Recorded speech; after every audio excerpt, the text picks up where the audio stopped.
Oi, pessoal, muito boa noite, boa noite, boa noite.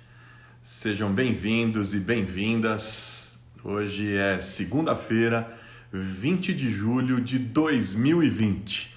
E eu queria, antes de chamar o nosso convidado, eu queria apenas dizer a vocês que hoje a gente começa aqui, inaugura um novo projeto. A gente começa aqui uma série especial de lives chamada Ícones da Esperança. E por quê? Por que a gente está fazendo isso? Você já parou para pensar como é que ao longo da história, geração após geração, a gente vai perdendo as referências históricas? Você já parou para prestar atenção nisso? E não é porque elas não sejam lembradas, ou sei lá, ou porque não se traga de volta, não se retrate, mas porque outras referências vão ganhando espaço e grandes nomes muitas vezes vão ficando mais distantes da nossa realidade. E aí essa semana, eu decidi começar essa série falando dos ícones cristãos da humanidade. E mais uma vez você pode me perguntar, mas por quê?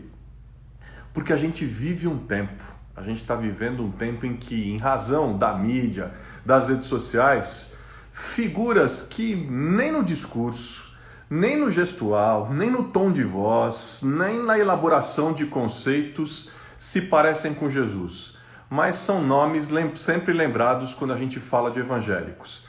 E é claro que eu não pretendo aqui dizer quem está certo ou quem está errado, quem é ou quem não é, mas eu também não quero que os evangélicos sejam vistos como um bloco homogêneo, né, representado só por aqueles que hoje têm espaço na mídia, ou são mais populares, ou são mais influentes que outros cristãos, que muitas vezes estão em posições diametralmente, eu diria, diametralmente opostas aos que são mais midiáticos. Logo, a gente está aqui para falar sobre ícones da esperança. É a largada, esperem que nos próximos dias a gente vai falando mais disso, e esse é um projeto que eu quero contar com vocês. Inclusive, quero pedir para vocês nesse momento que peguem aí o aviãozinho, chama um amigo, chama uma amiga, convida, fala, olha, hoje é dia de falar de Martin Luther King. Espera só um minutinho que eu vou chamar quem eu convidei para a gente falar sobre Martin Luther King. Espera só um segundo que eu vou localizar aqui. Eu sei que ele já está com a gente. Peraí, deixa eu chamar. Puxa vida, vocês conhecem, né? Isso aqui é uma maravilha quando a gente quer chamar. Um segundo, gente, deixa eu só localizá-lo. Peraí. Agora vai, vou chamar. Vamos lá. Quero chamar um amigo querido, para mim, um dos maiores especialistas, se não o maior especialista brasileiro, cristão, é, que estudou e fala sobre o reverendo Martin Luther King Jr. Olha só, deixa eu só dizer quem está aqui com a gente. Já consegui a conexão Brasil-Estados Unidos hoje, com direito a fuso horário e tudo mais. Uhum. Mas, gente, trouxe hoje um convidado especial para falar de alguém que, se você não conhece muito bem a história, pelo menos já ouviu uma foto, ouviu uma imagem, ouviu a voz, ouviu os discursos. O mais famoso dos discursos completa agora, mês que vem, 57 anos. I Have a Dream, que foi feito no Lincoln Memorial, nos Estados Unidos, após a marcha de Washington por empregos e liberdade, e na ocasião foi ouvido por mais de 200 mil pessoas. Um marco na luta pela igualdade entre negros e brancos numa terra permeada de preconceito e de opressão. Aliás, ainda tão atual, né? Com Bom, certeza. estou falando do reverendo Martin Luther King Jr., que pela pesquisa Gallup é a segunda pessoa mais influente do século XX, depois da Madre Teresa de Calcutá apenas, só perde para a Madre Teresa. E são muitas as histórias em torno dessa grande figura, nosso ícone da esperança por um mundo mais igual, menos violento e mais fraterno. E para falar do reverendo King, nós convidamos o professor de Cristianismo Mundial no Departamento de História e Estudos Ecumênicos de um dos principais, se não o principal seminário teológico do mundo, o seminário de Princeton, nos Estados Unidos, Raimundo Barreto. Ele é graduado em Teologia pelo Seminário Teológico Batista do Norte, doutor em Ética Social pelo Seminário Teológico de Princeton e foi presidente do Centro de Ética Social Martin Luther King Jr. em Salvador. É, para nós aqui, bom baiano. Boa noite, professor Raimundo. Prazer. Aliás, a minha alegria hoje é dupla, porque eu inicio uma nova série, a série Ícones da Esperança, e eu tenho a alegria de matar a saudade de um grande amigo. Para mim, não tinha. Olha só quem está aqui, o Harold Segura. Que coisa boa, que coisa Olha só, boa. gente. Mas eu encontrei um jeito bacana de poder matar a saudade de um grande amigo, que também é um ícone cristão do nosso tempo. Boa noite, amigo, bem-vindo. Boa noite, Carlos. Uma alegria enorme te ver e falar com você. Há muito tempo que a gente não tem esse encontro face a face, Nem fala. mas é sempre uma alegria enorme, um privilégio enorme poder falar com você. E também nessa noite, né, ter essa conversa que eu acho tão importante sobre alguém cuja influência, você já falou, a influência muito significativa no final do século XX, mas que eu diria é uma influência muito atual, muito necessária para os dias que nós estamos vivendo hoje. Eu não sou um scholar do Martin Luther King Jr., então eu faço sempre a ressalva porque tem gente que vive, usa 100% do tempo deles para estudar Martin Luther King Jr. Eu conheço, estudei com algumas dessas pessoas. Mas eu tenho a oportunidade de estar em diálogo com muitas delas e pela influência que a vida e o pensamento dele foi sobre mim, eu me sinto muito alegre, muito privilegiado de abrir essa série discutindo com você um pouco sobre quem foi essa figura e o que é que ele representa para nós ainda hoje. Boa. Deixa eu te perguntar, você começou falando, enfim, com aquela humildade de sempre, olha, veja, não é bem assim, não estou bem assim, mas enfim. Antes da gente falar do King, eu queria que você contasse para a gente o que te levou a se interessar pela vida do reverendo Martin Luther King e como é que isso tudo começou. Certo. A primeira vez que eu ouvi falar do King, eu era um jovem baiano, né? Na Bahia, e eu via frases, né? A gente encontra citações do King aqui e acolá, mas não mais do que isso. E aí alguém mencionou que ele era um pastor batista. Eu estava agora entrando no seminário, no Instituto Bíblico Batista, e ninguém falava sobre ele. Então, eu comecei a me perguntar por que que nos negaram essa história, né? Então, meu interesse começou a ser muito em função de resgatar uma história não conhecida, que eu pensava ser importante, principalmente para um cristão batista na Bahia, né? Então, mas eu não tive muitas oportunidades lá. Mas eu acabei, a vida me levou, né, para Praga e de Praga para Atlanta, e a cidade onde ele nasceu, foi criado, onde ele foi ordenado, onde está o Centro Martin Luther King Jr., que foi fundado para preservar a memória dele, que eu tive a oportunidade de visitar. E ali eu tive uma primeira exposição. E, coincidentemente, o ano que eu vivi em Atlanta foi o ano em que os batistas, a Aliança Batista Mundial, organizou uma cúpula batista contra o racismo. 1999. E eu fui um dos 4 brasileiros que participaram daquela cúpula, onde a gente teve a oportunidade de ouvir, eu tive a oportunidade de conhecer a dona Coretta King e também de ouvir vários dos ícones que ainda estavam vivos, né, dessa geração. Inclusive o C.T. Vivian, que faleceu também essa Pois é, semana ontem, passada. cara. Aliás, nós perdemos Em dois menos de grandes 24 ícones. horas, duas O City perdas Vivian e significativas. o John E o John Lewis. Lewis, exatamente. Então, o John Lewis, eu tive o privilégio de conhecer você também. Eu tive aqui em Princeton, né, há 5 anos. Mas começou por aí. E aí, quando eu vim para Princeton como estudante, eu tive o privilégio de trabalhar com um dos especialistas no pensamento dele, que foi o Peter Peres. Eu não somente estudei com ele, ele foi um dos meus orientadores, mas ele teve a grande coragem de botar um estrangeiro para auxiliá-lo no seu curso sobre a teologia e a ética de Martin Luther King Jr. Ele Eu, sabia o que estava eu fazendo, tremi na sabia. base, porque tinha gente com idade de ter vivido a época e era aluno, né? E eu dizia, como é que eu, como estrangeiro, posso fazer isso? Mas aquilo foi uma demonstração não apenas de confiança, mas de uma compreensão profunda do significado de King para além da cultura afro-americana, para além da realidade dos Estados Unidos, e compreender, até hoje nós nos falamos, ele fala disso, você me ajudou a entender as conexões entre as questões raciais no Brasil e nos Estados Unidos. Mas foi a partir daí, né, vendo o significado e a profundidade, me chamou muita atenção a sofisticação, a profundidade, né, a amplitude do pensamento de Martin Luther King Jr. Ele fala sobre a Índia, ele fala sobre o Brasil, ele fala sobre a América Latina, ele fala sobre a realidade do mundo, sobre a África, outras partes da Ásia. Então, mesmo que numa vida muito agitada, onde o pensamento dele não era um pensamento das torres de marfins, né? Era o pensamento no meio da batalha, mas ainda assim ele estava com um olhar muito aberto para a realidade do mundo ao seu redor. E no que é essa... Porque você teve uma compreensão distinta, quer dizer, se debruçou sobre isso, estudou, se aprofundou, né? No que essa compreensão da vida do Martin Luther King contribuiu para a sua formação? E aí eu queria, até ampliando mais, né? Estendendo essa formação para além do espaço acadêmico, para além da Torre de Marfim, como você chamou, né?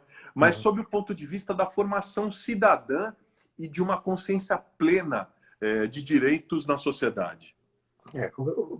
A princípio, né, no começo, o que me chamou a atenção foi isso, ver um pastor batista que se identificava muito como um pastor, e isso é muito interessante, porque a gente, principalmente no mundo da universidade, na política em geral, o mundo que você transita, a gente ouve falar dele como um ativista. Exatamente. Mas quando ele se identificava, ele fazia questão de se identificar como um ministro batista, um pastor querendo salvar a alma de sua nação.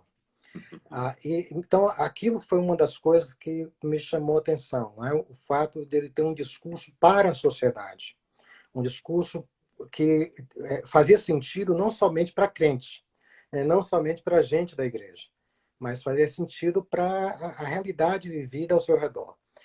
O nível de compromisso que ele tinha com a transformação de uma realidade muito injusta. E, obviamente, tendo crescido e vivido boa parte da minha vida no Nordeste do Brasil, havia uma afinidade muito grande com a compreensão das injustiças, né, que também me cercavam, e, às vezes, me faltava a linguagem. Né? Quais são as linguagens que nós podemos usar? E, na minha tradição em específico, a minha formação foi toda, a princípio, dentro do universo chamado Southern Baptist. A teologia é uma teologia muito individualista, a teologia era uma teologia muito para dentro. Né? E encontrar alguém com aquela capacidade de falar e impactar a realidade, de trazer mundos para um encontro no seu discurso, né? Onde ele fazia referência não só à Bíblia, mas fazia referência à Constituição Americana, fazia referência à história, fazia referência à cultura, dialogava com pensadores de várias realidades, fazer aquele tipo de integração. E ele era único nessa habilidade de integrar diferentes formas de pensar. Tudo aquilo começou a impactar tanto a minha forma de pensar, como também de agir no ministério. Né? Eu estava ainda dando os meus primeiros passos num período próximo à minha ordenação. E eu carreguei com isso. Foram 10 anos de ministério pastoral, onde a ênfase numa visão social, na justiça social, na relevância da igreja na sociedade, foi significante para mim. E foi isso que me levou a estudar ética social. Então, eu posso dizer também que ele influenciou a própria formação. A preocupação de você poder usar a linguagem religiosa para falar de uma maneira relevante para a sociedade como um todo. Isso também, eu creio, contribuiu para que eu acabasse trabalhando na área de liberdade e justiça pela Aliança Batista Mundial, onde eu lidei com questões como essa em mais de 40 países no mundo. Caramba. Lidando normalmente com situações de conflito, de preconceito, de racismo, de perseguição de minorias, de injustiça, de necessidade de trabalhar por meios de reconciliação e paz, e tudo isso ter no meu background a informação não somente do pensamento, mas do nível de mobilização, de organização de um movimento, não só o Martin Luther King. Ele foi chave nesse movimento, mas ele não agia sozinho. Era um movimento do povo, como ele mesmo gostava de dizer. E entender essa necessidade de transformar, por exemplo, o discurso em ação, protesto em policy, né? Trabalhar exatamente no sentido da construção de um sonho, o sonho que você mencionou, que é sempre o sonho de uma realidade que nunca existiu, mas que você trabalha para que exista. Né? Então, essas coisas trouxeram para mim uma contribuição única, tanto no meu agir como na minha forma de pensar. Boa. Uma curiosidade. O Martin Luther King é como ele ficou conhecido no mundo inteiro. Mas pouca gente sabe que o nome dele era outro. Não era Martin nem Luther. Ele tinha o nome do pai, Michael King. Por que houve a mudança de nome? Agora você me pegou numa coisa que eu não tenho... Eu já estudei, mas não tenho lembrança. Né? Que tanto ele como o pai eram chamados de Michael, né? Ou Mike.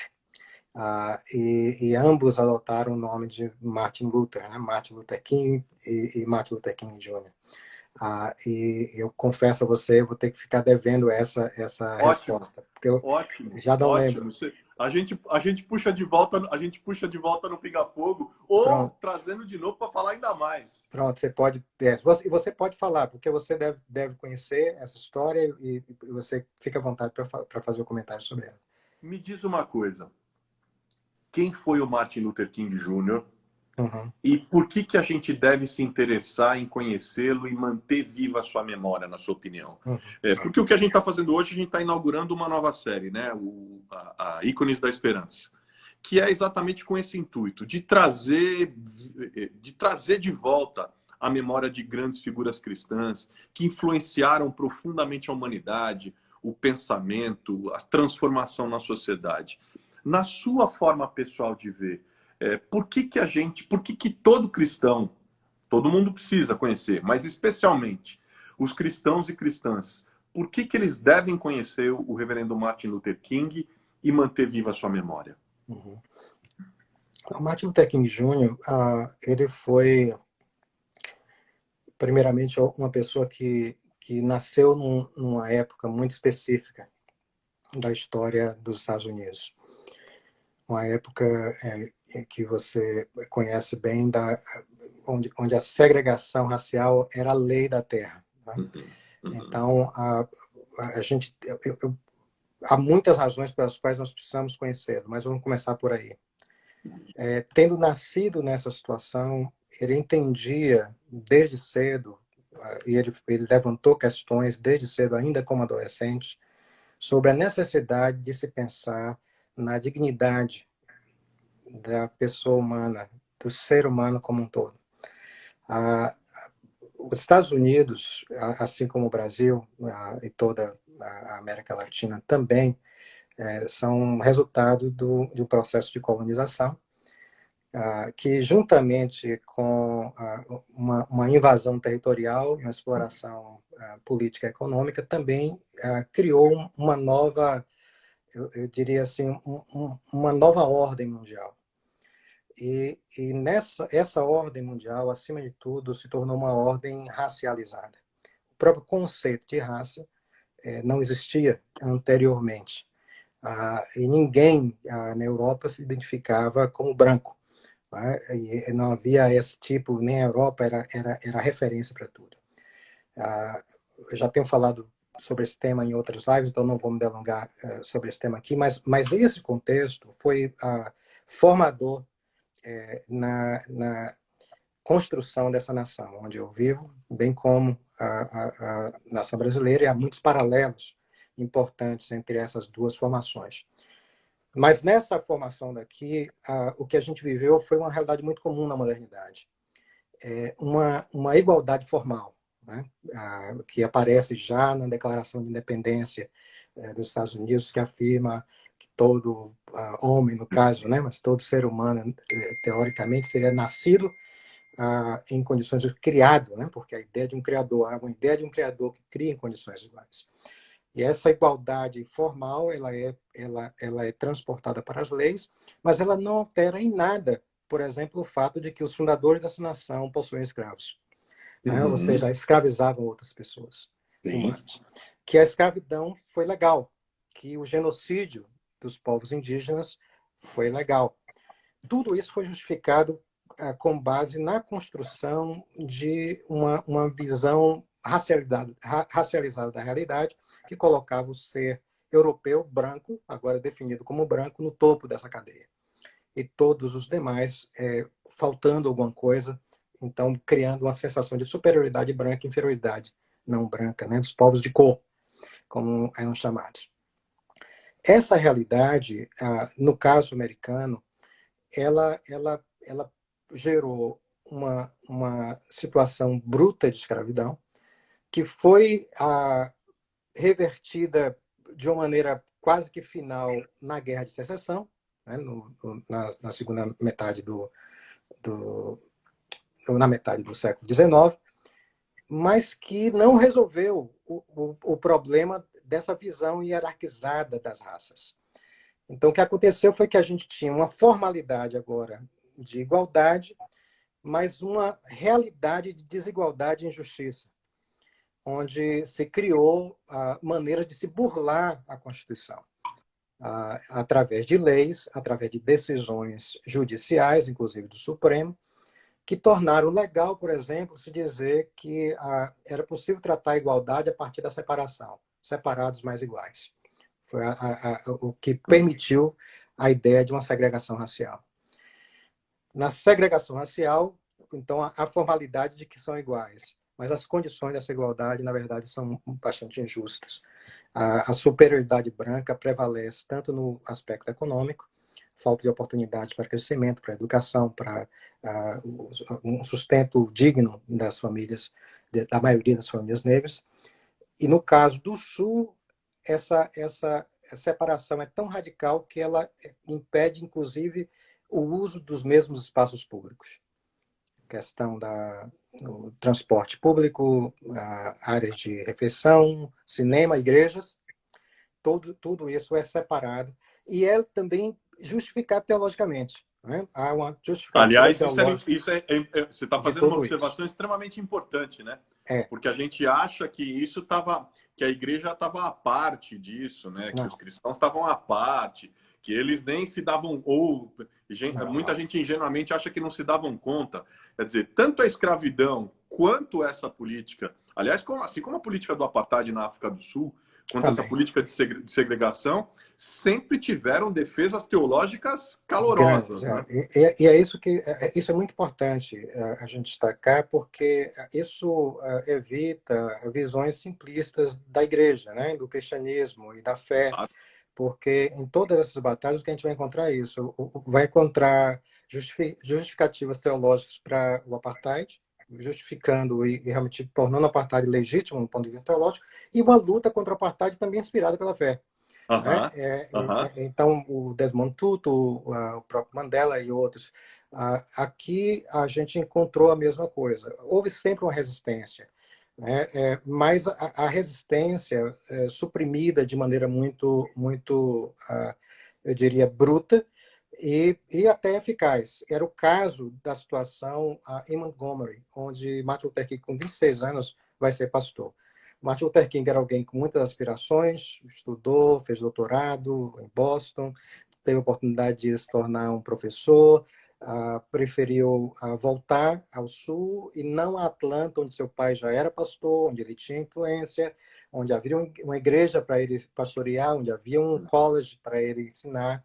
Ele preferiu ir para uma cidade onde ele podia começar de uma forma independente e onde ele poderia retribuir um pouquinho e, inclusive, contribuir para a transformação dessa realidade.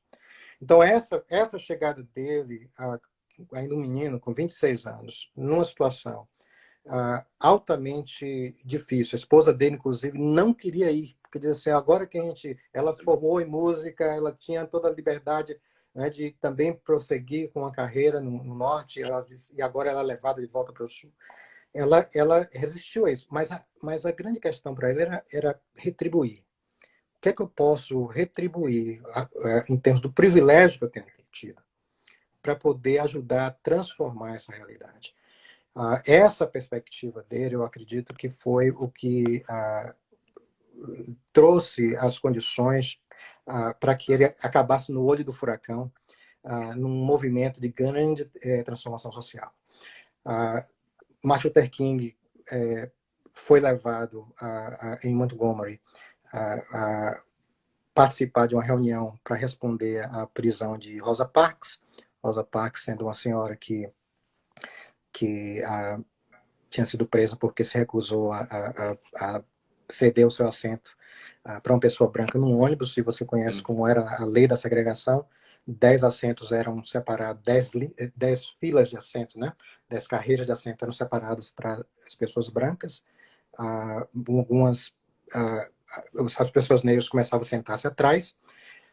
Quando o ônibus estava cheio, se entrasse alguém branco, as pessoas que estavam nas poltronas da frente, próxima às 10 fileiras reservadas para os brancos, eram forçados a levantar e se mover para trás. Nesse dia não havia mais poltronas para ela ocupar. Eles tinham que se levantar, e tinha que se levantar todo mundo da fileira. Eram 4 pessoas, 2 de cada lado. Todo mundo teria que se levantar, todo mundo teria que se mover e ficar em pé atrás.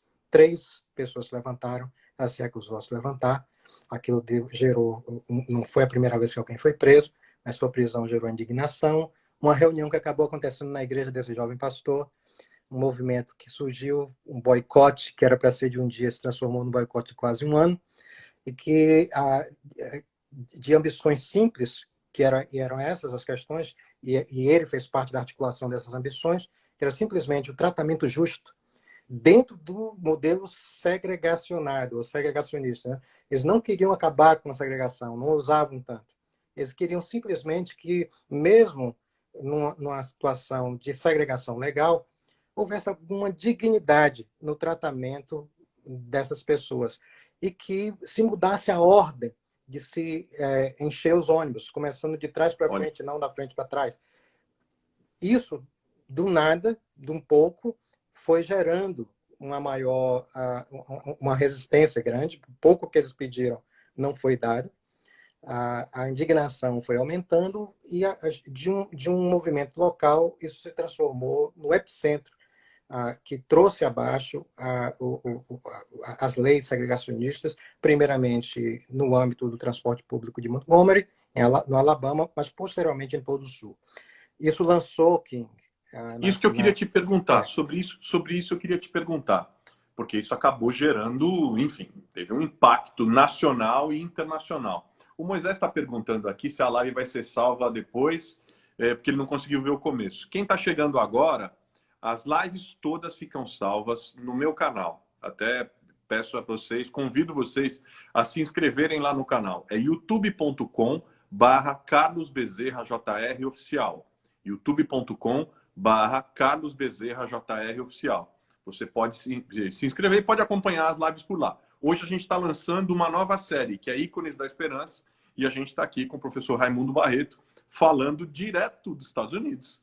Hoje a conexão é internacional. Falando direto dos Estados Unidos, falando sobre o reverendo Martin Luther King e seu legado de luta, seu legado espiritual, seu legado de fé, seu legado de ativismo pelos direitos civis. Bom, a gente estava falando sobre como o movimento acontece a partir da Rosa Parks. E aí minha pergunta para você esse movimento pelos direitos civis dá visibilidade ao King para além dos Estados Unidos? Vai para o mundo todo? Porque, assim, logo depois desse cenário da prisão, como você bem ressalta, né? Isso já acontecia, esses movimentos de... Não é uma coisa única. Enfim, acontece num episódio pós-Rosa Parks, quando eles vão se reunir na igreja do reverendo King. Bom, isso começa a ganhar espaço, né? O que foi esse movimento pelos direitos civis negros nos Estados Unidos que começou ali na década de 50? esse movimento visava reverter essa situação de injustiça legal, né? Então, eu dei essa volta toda para mostrar que havia uma situação que as pessoas não conhecem. Essa é uma situação, não era uma situação de abuso da lei, era uma situação de legalidade. Obviamente, havia interpretações que eram exageradas. Eu acredito que, no caso da associação em Montgomery, a interpretação local foi rigorosa ao extremo, e, com isso, na verdade, eles ajudaram o movimento a acontecer, a explodir, por causa da ignorância e da maneira Sim. estrita deles, né, de agir. Então, eles impulsionaram o movimento. Eles criaram indignação para além do que já existia. Mas a situação toda era legal. Então, o movimento era um movimento também nacional. Havia uma associação nacional, né, de avanço dos povos de cor. Havia casos nas cortes em diversas partes do país. Então, esse não era um caso único, e esse não era o começo do movimento. O que é que torna Martin Luther King importante? E o que é que faz dele o ícone que ele se tornou? E por que a gente precisa continuar hoje prestando atenção nisso? Primeiramente, ele se torna o grande porta-voz desse movimento. Ele era um oradorzinho, né? Ele falava com uma facilidade tremenda. Você pode nem entender inglês, mas vale a pena ouvir o Martin Luther King falando, né? A entonação é única, é né? A incrível, pronúncia, é incrível. o gestual. A facilidade que ele tinha com as palavras. Então, ele se torna, ele é lançado como porta-voz do movimento, um porta-voz relutante, mas que cativa todo mundo logo no seu início, no âmbito local, e aí ele vai começar a articular esse movimento, a pensar esse movimento teologicamente. E essa também é a distinção que ele traz. Para ele, não é simplesmente um movimento de resistência a leis injustas, para ele não é simplesmente um movimento contra o racismo, para ele é uma luta, eu diria assim, uma luta mais ampla entre o bem e o mal, entre um sistema maligno para ele era uma força, ele chamava de companhia cósmica, né? A presença divina na luta pelo fim da justiça. Então, transformar isso numa luta de âmbito cósmico quase, né? E traduzir isso numa linguagem que engajasse as igrejas, né? Que tornasse as igrejas que já eram envolvidas também nessa luta, todo mundo fazia parte dessas associações, mas tornar essas igrejas relevantes nesse processo.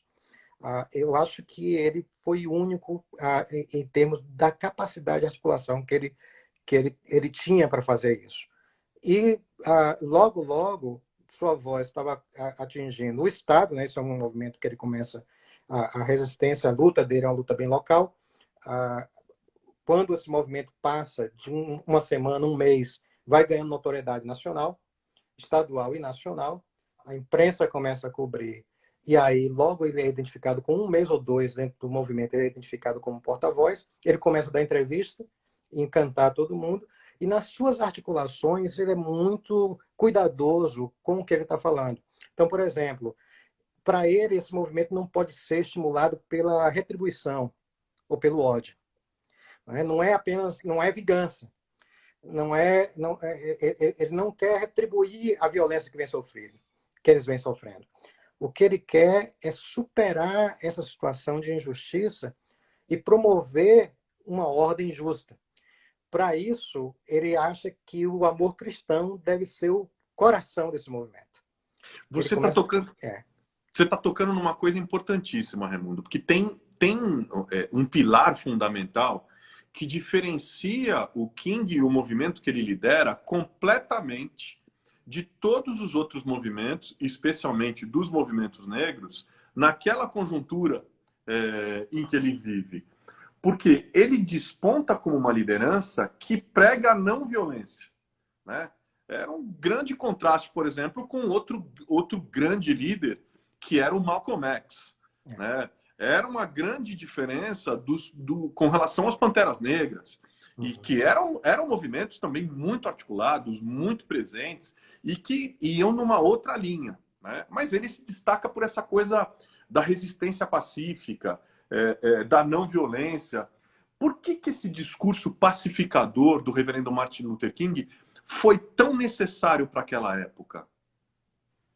Foi necessário naquela época e é necessário hoje. porque ele tinha os olhos para além do momento. E para ele interessante, ele tinha os olhos para além do momento. Era importante o que ia acontecer depois. O que ia acontecer depois da resistência. O que ia acontecer depois da luta. E ele tinha uma visão de mundo para depois da luta. Ele tinha uma visão de o sonho. O sonho não realizado. O sonho dele, apesar de ser confundido e muitas vezes veiculado dentro da linguagem do sonho americano, era um sonho muito maior. Era um sonho que, na verdade, de uma promessa não realizada, de uma promessa não cumprida. E esse sonho seria realizável se os meios para se buscar esses fins justos fossem também justos. Então, para ele, o fim não justificava os meios. A violência, ele rejeitava a violência em dois níveis. Um era o nível pragmático. Né? Não havia como eles ganharem na força. Né? Então, a violência ia gerar mais violência, mais sofrimento, mas também ia gerar mais rancor. Né? E a preocupação dele era com esse tipo de rancor, que tipo de sociedade ia ser formada a partir dela. Por outro lado, se o amor é o condutor, né? É o ideal condutor dessa visão, e o amor para ele não é um sentimento, né? O amor para ele não é o romantismo, o amor para ele é um tipo de ação, né? E o amor anda junto com a justiça, né? Então, a justiça para ele é o amor corrigindo as coisas que trabalham contra o amor. Né? Essa é uma citação importantíssima. Né? Então, lembrei do Cornel West. Lembrei do Cornel West, que a justiça é como o amor é como a justiça se apresenta em público, né? Exatamente. Boa. Então, a justiça é necessária para a realização do amor. Né? E a justiça sem amor também é problemática. Ela gera mais divisão e mais violência. Então, esse era o nível que ele trabalhava. Agora, vale a pena dizer o seguinte, ele não era um pacifista de carteirinha. Né? Ele não aderia ao pacifismo, como era definido. O pacifismo como um princípio. O pacifismo sem dilema moral. O pacifismo, né, meio que self-righteous, né, da pessoa se achar numa posição superior porque é pacifista. Para ele, não. O pacifista tem que entender também os seus erros e os seus problemas e as deficiências de sua doutrina. Ele chamava a posição dele de pacifismo realista. Né, e preferia usar a terminologia de resistência não violenta, resistência como ativa e não como passiva. Né, que era muita linguagem que era usada de resistência passiva na época, se falava muito nisso. Para ele, a resistência e o fato de que o amor é esse ideal condutor não lhe leva à passividade, pelo contrário, lhe obriga à ação. E essa ação tem dois níveis. Essa ação tem o nível da persuasão, esse é o nível da educação, a maneira como eles trabalhavam, e ele era fantástico nisso, ele e a liderança do movimento, em usar a mídia. Você lembra que a televisão, na época, né, que está se tornando o grande veículo midiático, se torna um instrumento fundamental. Aquelas imagens chocantes, né, de bombeiros lançando água, né, sobre mulheres, as prisões dele, aquela foto as prisões, o cachorro, as lutas, a agressão na ponte lá na Marcha de Selma. Então, tudo isso foi também acabou sendo usado como estratégia no sentido de apelar para a consciência moral da nação. Até quando isso é aceitável? Ele acreditava que havia uma consciência moral e que essa consciência moral podia ser ativa. Agora, Na medida em que as coisas foram avançando, né, e as lutas também foram trazendo muitas frustrações, um certo otimismo que ele tinha no começo, de que isso seria uma coisa alcançável, apesar de não fácil, passou a ser questionado. Ele passou a questionar aquele otimismo. Por quê? Porque a situação parecia não mudar.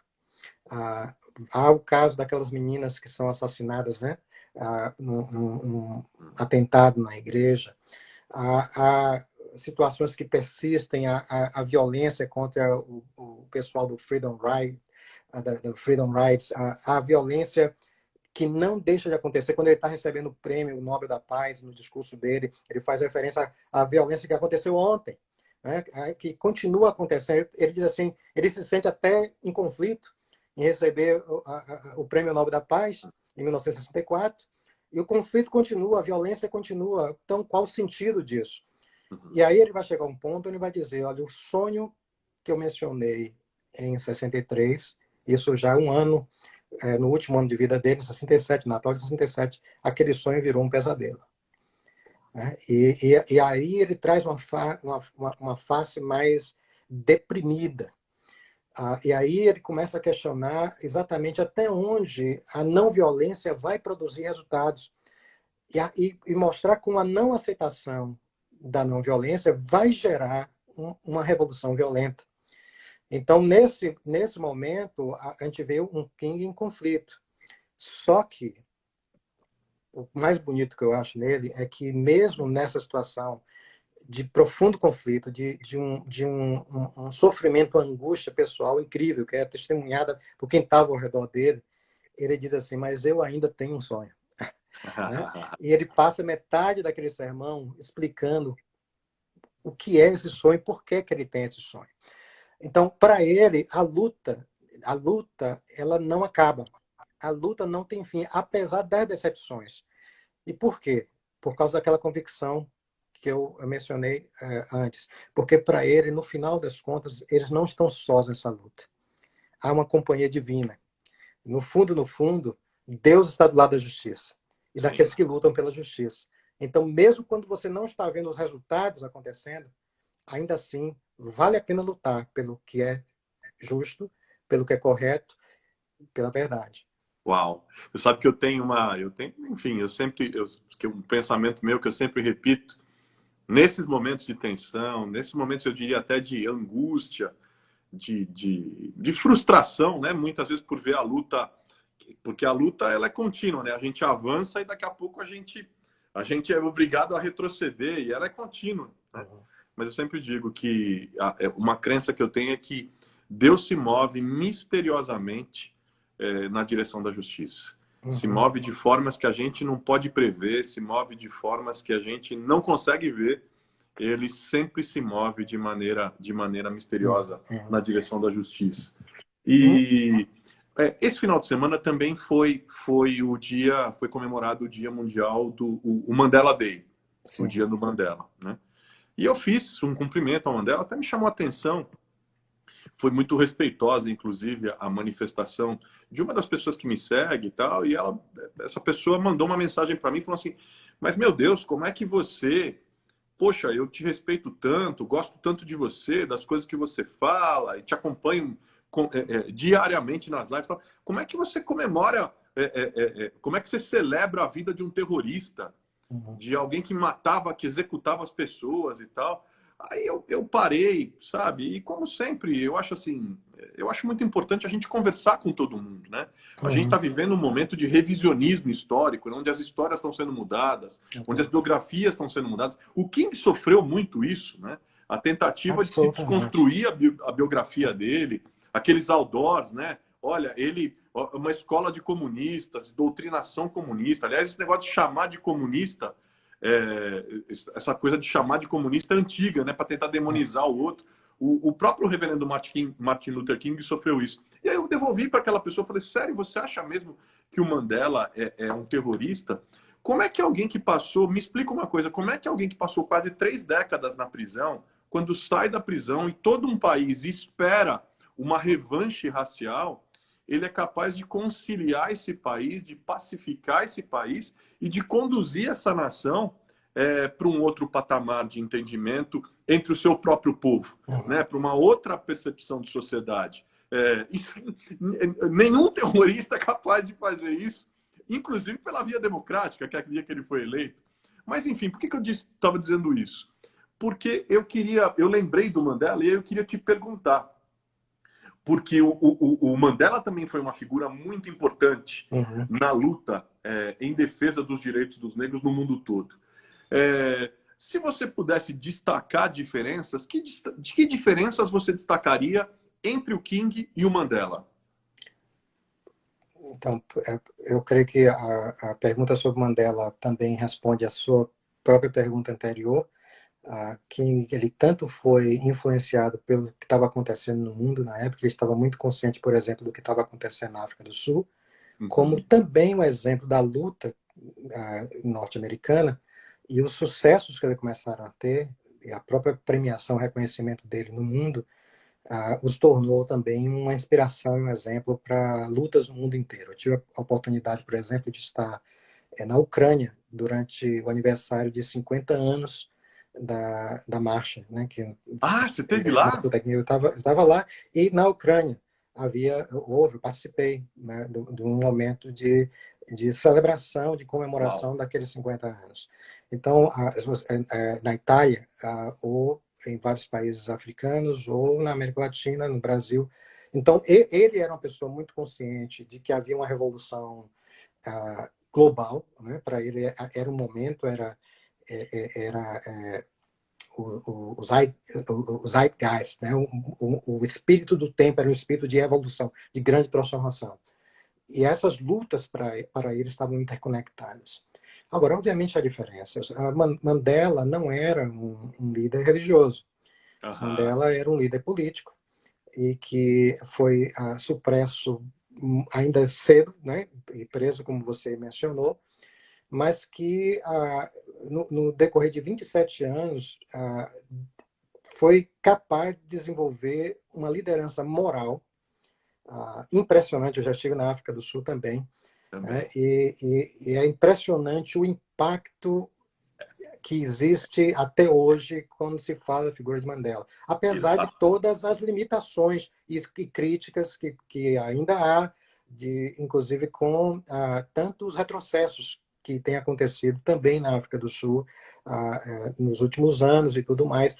Então se fala muito dos limites, mas é difícil alguém não respeitar a autoridade moral dele. Então eu diria, há coincidências e há diferenças.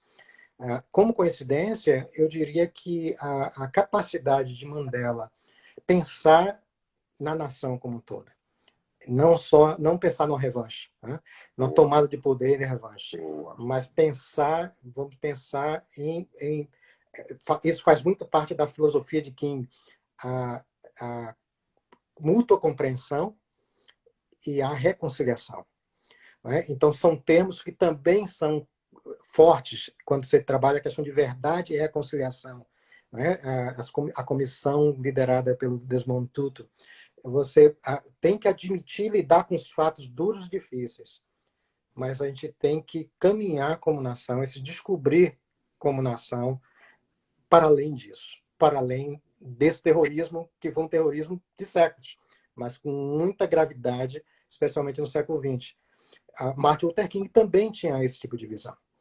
Ele também pensava nessa superação, acreditava que em algum momento a gente vai poder repensar essa forma de existir, e para isso a gente precisa se conhecer e se compreender.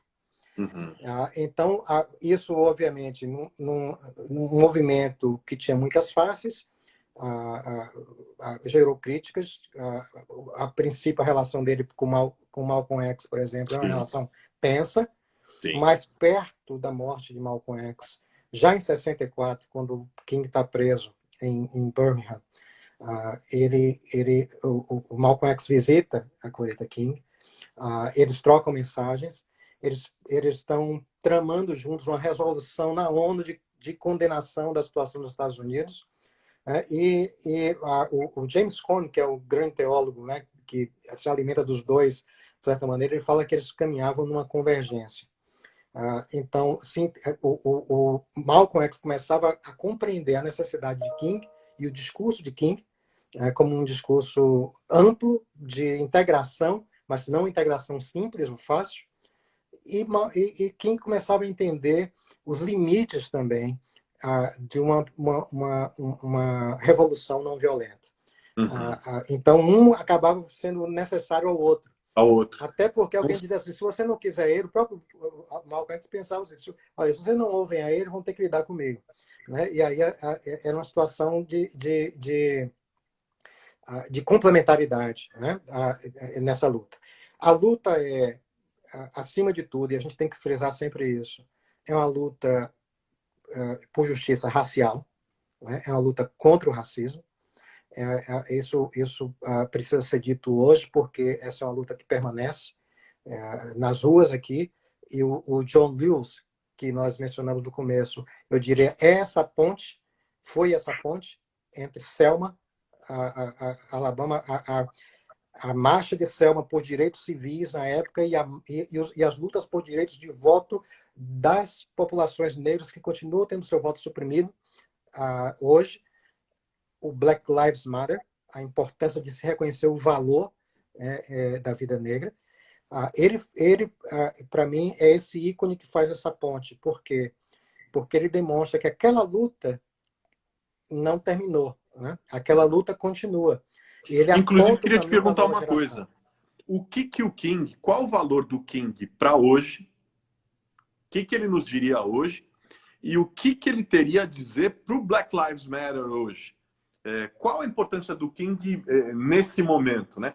Qual o legado dele e que significado ele tem para os dias de hoje? Mais do que isso, se ele estivesse aqui, o que ele falaria para a gente e para o Black Lives Matter nessa conjuntura que a gente está vivendo? Eu penso até olhando o comportamento do John Lewis e de tantos outros que ainda vivem naquela época, Andrew Young e tantos outros, que, primeiramente, ele ia ser um cheerleader. Né? Ele estaria, acima de tudo, incentivando essa geração jovem que está se mobilizando para transformar a nação. E o Black Lives Matter precisa ser entendido como um movimento amplo também. Uma das questões, por exemplo, os manifestos que estão acontecendo aqui nas ruas americanas continuam acontecendo, continuam sendo reprimidos, nesse instante que nós falamos. E depois da morte do George Floyd e de outras mortes. É um movimento que não tem só o lado do protesto. A gente não vê na televisão o que eles estão fazendo agora. A gente só está vendo alguma coisa na TV porque o Trump, querendo visibilidade, está mandando tropas federais para algumas cidades com o objetivo de reprimir a mobilização que continua acontecendo de forma pacífica e sem visibilidade, quase nenhuma. Mas o que é que eles estão fazendo? Parte do protesto que eles estão fazendo agora, eles estão, na verdade, não estão mais protestando. Além dos protestos, eles estão registrando pessoas para votar. Boa. Fazendo a mesma coisa. E isso foi uma das questões que o Lewis estava encorajando. Aquela ideia de mover do protesto para a ação transformadora. Protesto é importante, necessário, até para dar visibilidade. É o drama que precisa ser trazido à tona, para nos gerar o incômodo, para provocar a nossa consciência moral. Mas ele precisa ir além desse protesto, se transformar numa ação que venha produzir transformações efetivas. E eu creio que é isso que o King estaria incentivando nesse momento, essa visão do depois. E depois dessas semanas de protesto? E depois dessa mobilização? Qual é o projeto da gente? O que é que a gente está fazendo? Então, essa era uma característica fantástica daquele movimento, que tinha a pregação do púlpito, que tinha o discurso público, que tinha os protestos e as marchas, mas que tinha registro para o voto, a luta nas cortes, né? a luta para a transformação de leis injustas, né? Com o objetivo de gerar uma realidade menos injusta, uma realidade mais justa.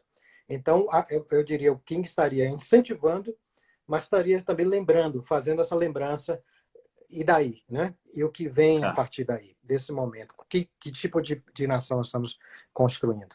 Essa E luta no não pode Brasil, ser reduzida ao momento e a um setor apenas da realidade. concordo com você, e por isso te pergunto, e no Brasil, trazendo aqui para a realidade brasileira, qual a importância do King hoje para o Brasil? Qual a importância dele para as igrejas?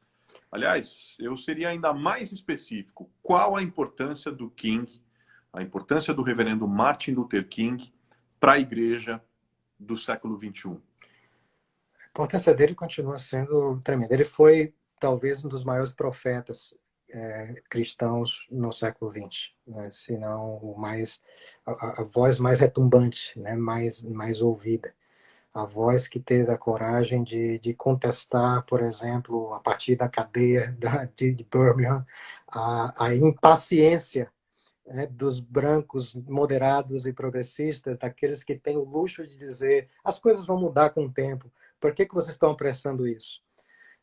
Alguém que tinha essa preocupação tão grande com a moralidade da ação social, da dignidade humana, mas que, ao mesmo tempo, era firme na ação, né? Que sabia que as coisas não aconteceriam por si só, né? Que existe um nível, uma presença que ele situava como uma presença pecaminosa, baseada na leitura dele de Niebuhr, né? Uma insistência no egoísmo humano tão grande que quem tem privilégio de poder não cede privilégio de poder voluntariamente.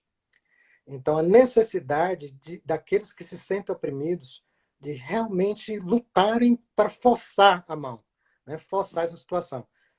King hoje é fundamental como essa pessoa que pode articular isso, ajudar a gente a articular isso como missão fundamental da igreja, para ir até o contrário. Para ele, por exemplo, quando ele convoca o que se tornou um boicote, né? Um boicote de ônibus, ele não trabalha com a ideia de boicote, ele trabalha com a ideia de não cooperação com o sistema maligno. E ele diz assim, olha, as pessoas que ficam quietas diante de um sistema maligno que oprime, né, que degrada a pessoa humana, elas são cúmplices, elas são participantes desse sistema, tanto quanto aqueles que perpetram as ações. Então, nós somos obrigados a não cooperar com o mal. E essa é uma ação cristã. Então, a convocação dele, a ação, uma fé que age, uma fé que é voltada para fora, uma fé para o outro, uma fé que se preocupa com o bem do outro, né? E por isso é a questão do amor. O amor tem uma preocupação prática com o bem-estar do próximo. O amor como uma ação, né? Como o ágape que age para restaurar comunidade quebrada e perdida. Então, essa necessidade desse discurso hoje e dessa combinação de discurso teológico e ação, praxis, pensada, trabalhada, orada, sentida, tensionada, porque não é uma coisa sem tensão. Eu creio que isso é fundamental para cristãos e cristãs hoje em dia, para as igrejas. E o seu apelo profético, que assim a postura de comodidade, de silêncio, né, de indiferença, não é aceitável para um cristão, né? E não seria aceitável para qualquer cristão que ousa se relacionar com a figura do Jesus de Nazaré.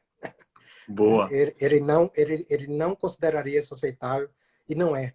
E eu penso que a mensagem dele, então, nos forçaria hoje a repensar as nossas alianças, os nossos compromissos, a nossa interpretação bíblica, né, as nossas teologias, a nossa compreensão de igreja, né, e nos lançaria para o mundo, para uma vida em solidariedade com aqueles que sofrem, com as pessoas que estão sofrendo injustiças que podem e devem ser corrigidas.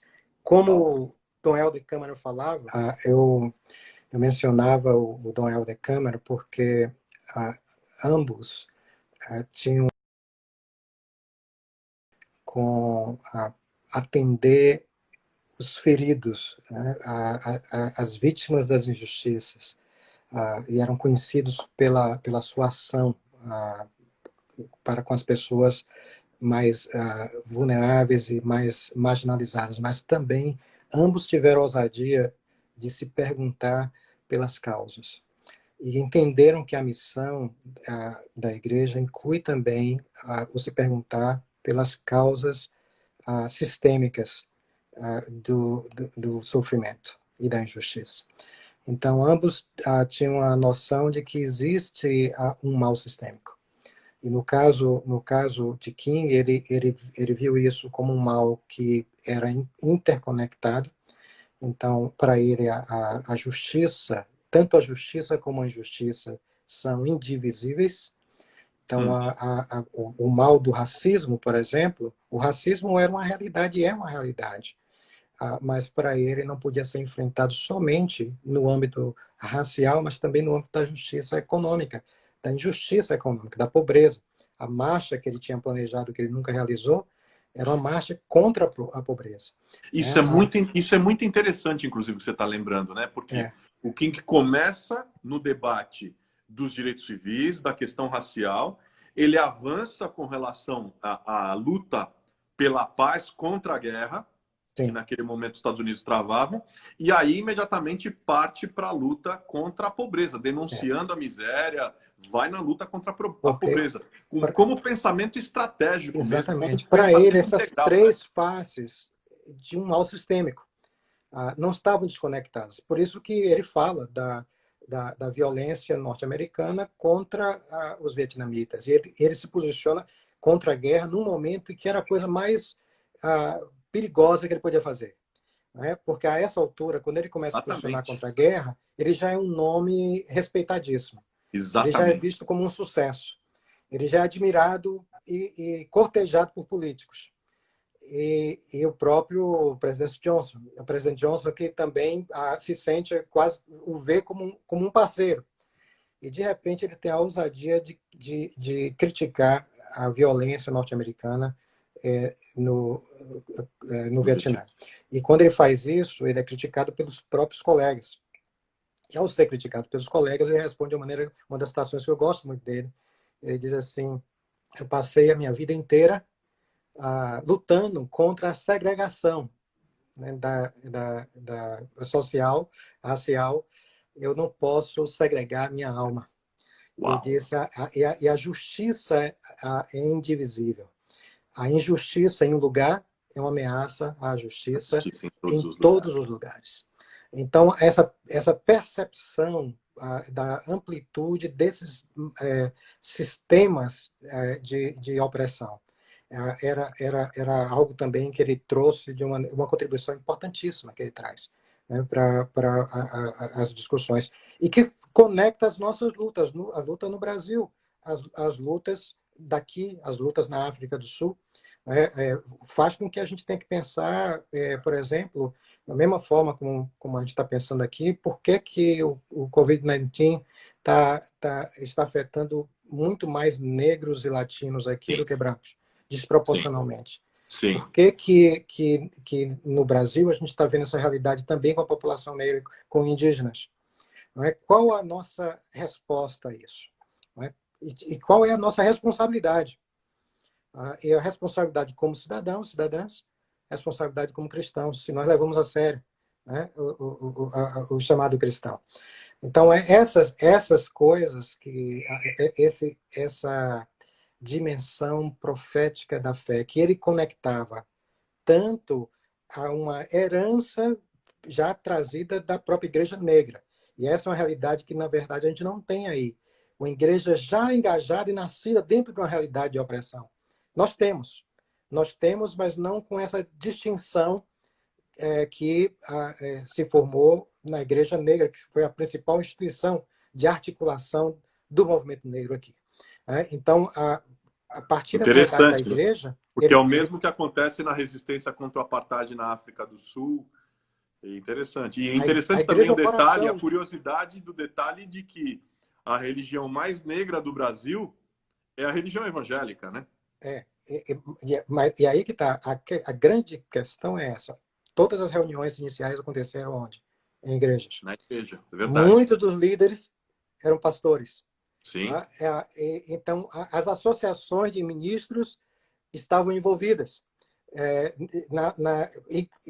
King, por exemplo, e vários dos seus colegas eram pastores e estavam filiados à Associação de Avanço dos Povos de Cor nos Estados Unidos, e convocava toda a sua igreja para esse tipo de mobilização. Ele criou um comitê de ação social e política. Para ele, isso era o coração da missão. A missão é indivisível. Não é que ele deixasse de pensar nas coisas eternas.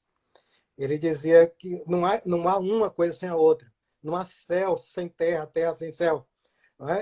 Não há indivíduo sem sociedade, sociedade sem indivíduo. A verdadeira religião, assim como está lá em Tiago, né? Para ele era uma religião que tinha uma preocupação concreta, não somente com a alma, mas com os corpos perecendo de fome, né? E perecendo por causa da injustiça. Transformar essa realidade, uma igreja encarnada, era central para ele. E o outro exemplo dele eram os profetas. Para ele, essa é uma realidade que vinha dos tempos bíblicos. Não à toa, na tradição da igreja negra norte-americana, os líderes que se ergueram nesse processo de luta foram chamados de Moisés, né? Eram profetas e lideranças libertadoras oriundas da Bíblia, ou seja, a conexão entre a história de luta pela libertação nas Escrituras e a sua própria história, a história de luta de um povo que foi traficado, escravizado e que precisava se afirmar e precisa se afirmar como pertencendo, né, a essa nação teoricamente, etnicamente e racialmente plural. Ó, escuta, a gente vai pro Pinga Fogo, mas você tá falando, cara, eu te ouviria aqui a noite toda, trazendo essa riqueza de pensamento, de conexões, enfim. Mas eu sei que você também tem seu tempo extremamente limitado e apertado. Mais uma vez, inclusive, eu queria te agradecer. Te agradecer pelo carinho, pela disponibilidade, por poder estar aqui com a gente de maneira tão aberta, franca, e, enfim, com uma baita contribuição. Mas antes de entrar no Pinga Fogo, me bateu uma pergunta aqui que é uma curiosidade. Pois não, fica à vontade. Cara, por que com toda essa riqueza de pensamento, de conceituação, de elaboração, com toda a riqueza de articulação, de engajamento, de ativismo, né, de liderança de lutas, e de uma luta que transformou não só os Estados Unidos, mas que transformou o mundo, né?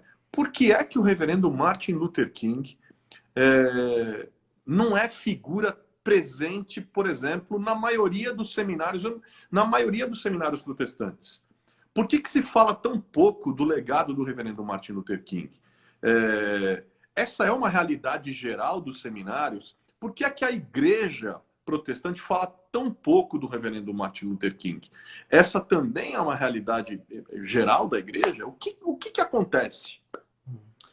Eu imagino que você esteja falando dos seminários no Brasil, não é isso? Ou você está falando em geral?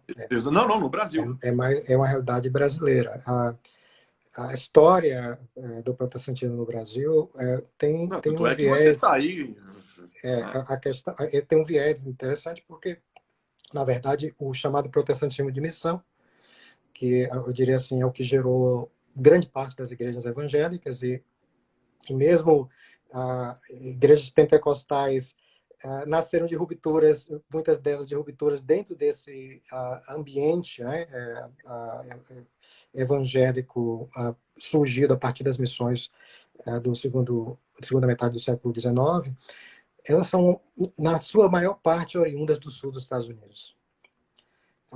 O caso batista, o caso presbiteriano, é interessante. A situação de Santa Bárbara, né, do oeste, que é uma cidade de refugiados segregacionistas, né, confederados, derrotados da guerra, e que são eles que chamam os pastores, que a princípio são pastores para igrejas étnicas, né, imigrantes, mas que é a partir dali também que vão surgir as missões para o povo brasileiro. E a educação teológica no Brasil, ela sofre uma influência muito grande da educação teológica norte-americana, nos seminários, principalmente. E aí a gente tem o caso do que eu vivi, né, de você estudar, veja só, ele era um batista, eu estudava a história dos batistas, E a história dos batistas era mais ou menos assim, era como o início era na Inglaterra e aqui, né? E aí você tinha um desenvolvimento dos dois, né? O batista na Europa e o batista nos Estados Unidos, e o apêndice era o batistas agora a missão, né? No Brasil e na América Latina. E nada era dito nesse processo todo de que de toda essa luta, de toda essa variedade de pensamentos existentes, das tensões de personagens como King, isso tudo ficava escondido. Isso tem mudado. Quando eu comecei a falar sobre esse tema, as primeiras vezes que eu falei, ainda no início dos anos 2000, eu ia para os lugares e as pessoas ficavam surpresas, né? Mas eu não sabia que ele era evangélico, não sabia que ele era pastor, não sabia, né? Hoje, eu vou confessar aqui uma coisa, eu falando com alguém hoje, um pastor daí, que estudou, inclusive, nos Estados Unidos, e quando eu mencionei que John Lewis era um pastor batista, ele disse, eu não sabia. Então, essa ignorância, esse distanciamento, né? Esse distanciamento dessa história exige talvez uma revisão, né? Uma visita à nossa historiografia. Como é que nós lemos a história? A partir de que lentes nós lemos a história? Então, eu tenho falado muito, é uma coisa para uma outra conversa, sobre a necessidade de pensarmos, repensarmos o cristianismo a partir de lentes decoloniais. E eu acho que é importantíssimo isso. O que é isso? Pensar a partir de outros olhares. Olhares que foram invisibilizados, que foram suprimidos, que foram silenciados, que foram ignorados nas nossas narrativas. E é simplesmente por isso que a gente não ouve nada, possivelmente muito dessa discussão teológica que nós estamos tendo hoje aqui, ela não é feita, mas aquelas imagens nocivas do King, usado pelos segregacionistas da época, chegam aí também hoje. Claro. E são fáceis da gente identificar. E às vezes você vai mencionar o nome do King, como você mencionou o caso do Mandela, e alguém já salta lá e diz assim, não, mas ele não era isso. Né? Mas ele não era crente, ele não era isso. Então, a ignorância não é só ignorância, ela é distorção. Né? Ela não só silencia, mas ela distorce a história, as imagens, a realidade, e ela tira o peso dos eventos e das ações e pensamentos humanos que poderiam fazer grande diferença para nós. Imagine, quando eu ajudei a fundar o Centro Martin Luther King Jr. Em Salvador, minha questão era somente essa. Eu nem achava que eu era a pessoa para fazer isso. Eu convidei muitas outras pessoas e queria... O meu projeto era lançar alguma coisa para outros continuarem, mas a razão era simplesmente uma. Na época, não havia nada.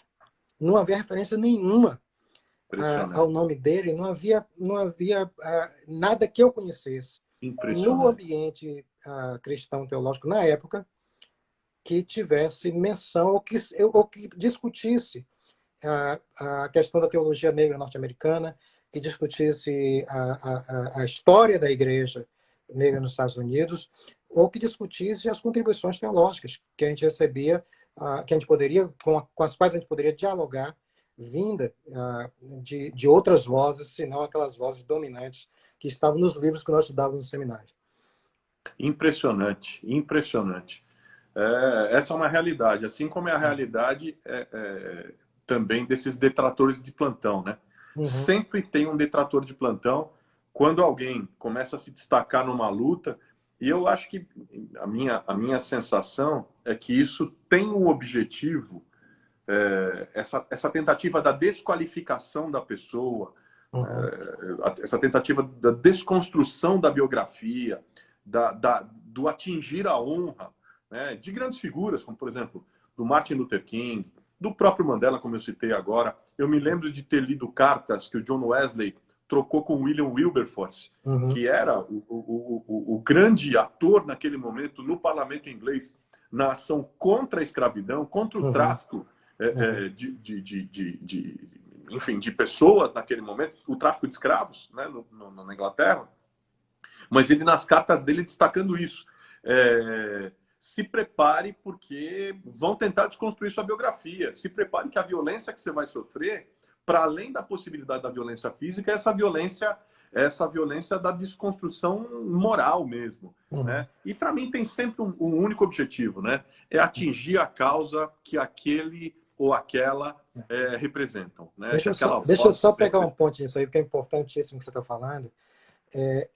Porque às vezes a gente não se põe nos olhos, nos pés, né, nos sapatos, como diz aqui, desses atores. A gente tende a se ver como quem? Quando a gente olha para a Bíblia, a gente lê os evangelhos, a gente se vê como Jesus ou como discípulo de Jesus. A gente nunca se vê como fariseu, né? A gente nunca lê a Bíblia e diz assim, não, eu sou do outro time. Então, assim, quando a gente lê a história, a gente tende a sempre ser mocinho, não bandido.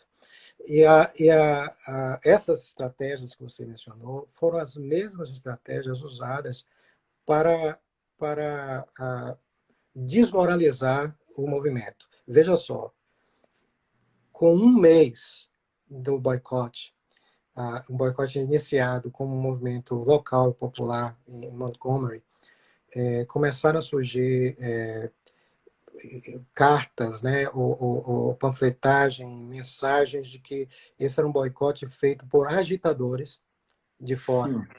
Não era para o povo. Eles reuniam com pastores locais para dizer: não, vocês não estão buscando o bem de vocês. Nós somos uma cidade pacífica, nós vivemos em paz aqui com vocês, e agora vocês estão permitindo que esses agitadores, e o Dr. King é o principal deles, né, venham de fora, né, e criem essa balbúrdia. Né, Comunista, é, comunista. Comunista veio comunista, causar. ele foi acusado inúmeras vezes, né? Porque era a forma de você impedir o movimento de gerar resultados e também uma demonstração de que não havia força na oposição ao movimento para, para contrapor o movimento em argumentos. Não tinha Exatamente. como, não é? Eles estavam tão Exatamente. errados no ponto de vista dele que eles não tinham como superar o movimento, mas tentaram de todas as formas, usaram um jogo muito sujo. A primeira vez que King foi preso, você sabe por que ele foi preso? Ele Eu... foi parado dirigindo. Né? Eles estavam, o que é que eles queriam Ah, fazer? é verdade, verdade, O verdade, lembrei. boicote estava usando carros para conduzir as pessoas ao local de trabalho, trazer de volta todo mundo voluntário. E eles queriam parar com isso. E eles começam a multar as pessoas por nada. E uma dessas pessoas é King. Né? Só que no caso de King, eles não só multam, eles prendem. Né? Eles multam King acusando dele estar dirigindo a 30 milhas por hora numa rua que deveria ser 25 milhas por hora. Isso não existe, né?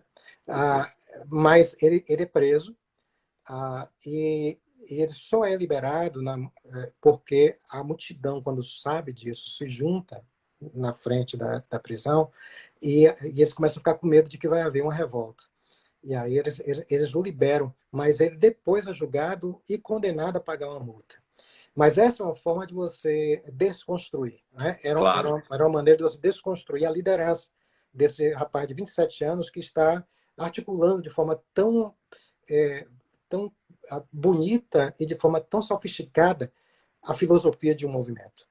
E muitas vezes é o que nós fazemos hoje. Né? Estando distantes, nós usamos ou nos beneficiamos desses mesmos argumentos, dessa mesma forma de não argumentar, de tornar, na verdade, a disputa numa disputa de ataques pessoais, numa gritaria, né, de quem grita mais alto, quem xinga mais, a Demonizar o demonização. outro, não Exatamente. ouvi-lo e seus argumentos, sempre demonizar. Enfim, o papo tá ótimo, mas é o seguinte: 10 minutos de pinga-fogo para a gente acabar, Uhum. tá? E aí eu queria te fazer algumas provocações. O segredo do pinga-fogo é papuf, é ping-pong, Tá bom. tá? I have a dream, ou eu tenho um sonho, é para o mundo. É o sonho a ser realizado. É o sonho de uma realidade que nos foi furtada, que nos prometeram e não foi realizada. Então, é o sonho para ser construído. A frase do King que mais te marcou foi? Eu vou ler porque é grande. Ah, boa, boa. Eu tenho uma frase dele aqui, eu gosto muito dessa frase, eu gosto de muitas, inclusive algumas que eu já citei aqui. Mas essa daqui eu acho que é importante, até porque a gente não cobriu na conversa da gente hoje. Diz assim: nós somos desafiados a nos erguer acima de todos os confinamentos estreitos das nossas preocupações individualistas para as preocupações mais amplas de toda a humanidade. O novo mundo é um mundo de comunhão geográfica. Isso significa que nenhum indivíduo ou nação pode viver só. Nós todos devemos aprender a viver juntos, ou, do contrário, iremos ser forçados a morrer juntos. Nós estamos todos envolvidos no mesmo processo. O que afeta um diretamente afeta todos indiretamente. Nós todos somos elos na grande corrente da humanidade. Para mim, isso resume a amplitude da visão. Cara, e é impressionante como é atual. Atualíssimo. Como é, Você pensar que isso foi dito impressionante. há mais de 50 anos atrás. Impressionante. Você imagina há mais de 50 anos atrás e a gente ouve o pensamento do cara, ouve a voz dele nesse momento, mostrando, tocando o dedo na mesma ferida, mostrando os mesmos caminhos. Impressionante como ele é atual. Exatamente. Enfim, racismo é? Racismo é um mal sistêmico e uma criação humana que precisa ser desconstruída o quanto antes. É uma realidade. Essa é uma coisa que a gente precisa estar muito claro, porque, infelizmente, há um negacionismo que também ignora essa realidade. O racismo é sistêmico, o racismo é estrutural, né? E o racismo é uma realidade e continua matando e machucando muitas pessoas no Brasil, nos Estados Unidos, na África do Sul e no mundo como um todo. É o resultado do mundo colonizado. E o seu sonho? O seu sonho é? O meu sonho é a atividade para a construção dos sonhos. Sonho é construção. E eu me preocupo muito mais com a engrenagem para fazer sonhar e para concretizar sonhos do que exatamente uma figura final. Eu creio que Martin Luther King nos ajudou com isso também. Não é? Havia aquela visão da comunidade amada, né? Beloved community, como aquela utopia final, mas havia muita o grande encorajamento era a construção dessa comunidade. Passos concretos. O que é que nós podemos fazer? Hoje eu acredito que nós podemos fazer alguma coisa. Como nos articulamos para a construção desses sonhos? Então, essa engrenagem, meu sonho é fazer a engrenagem girar. A gente falou um pouco disso de forma mais ampla, mas de maneira muito direta e reta. O que o reverendo Martin Luther King diria hoje ao Black Lives Matter? Ele diria, primeiramente, eu acho que ele seria um grande cheerleader, torcedor. Vamos lá! É isso aí.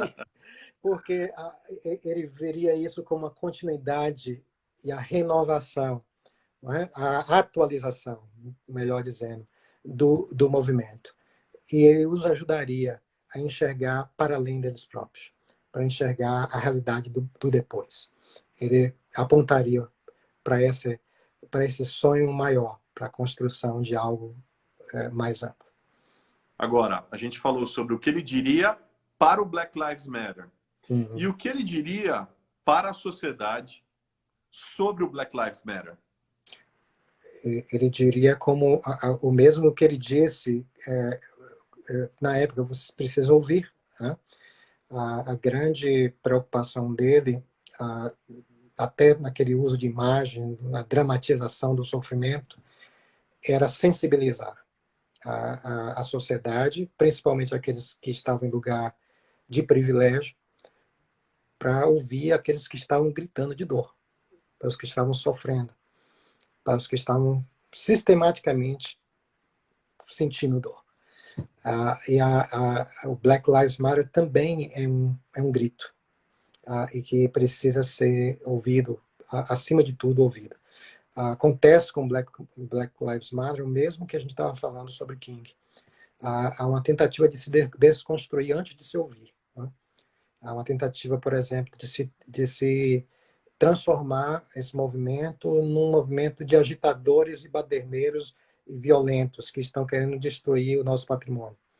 A gente ouviu o discurso que tem sido veiculado do púlpito maior daqui, né, pelo Trump. Eles estão querendo acabar com os nossos patrimônios, com as nossas imagens, com os nossos subúrbios seguros, realidade norte-americana. Aliás, segura um segundo. O Rafael Duran está dizendo o seguinte: certamente Martin Luther King não concordaria sobre o que você está falando. Não concordaria com os atos violentos propagados pelo Black Lives Matter.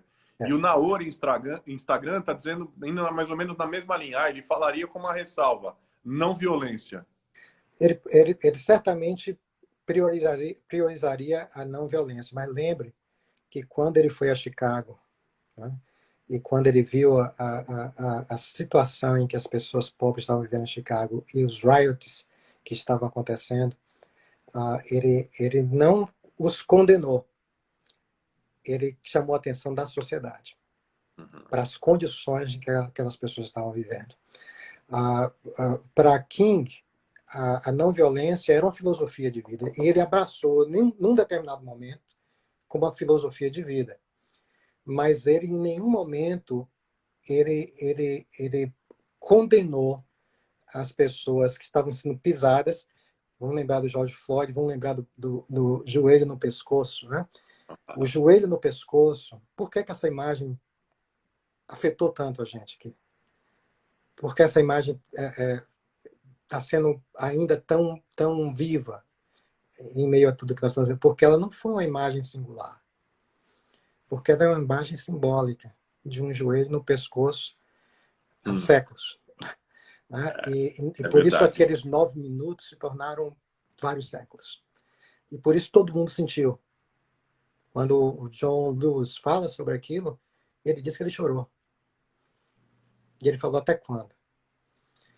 O John Lewis, eu diria assim, por ter sido uma testemunha, um parceiro de King, e de muitas maneiras parecer tanto com ele, eu acredito que representa bem o que ele faria.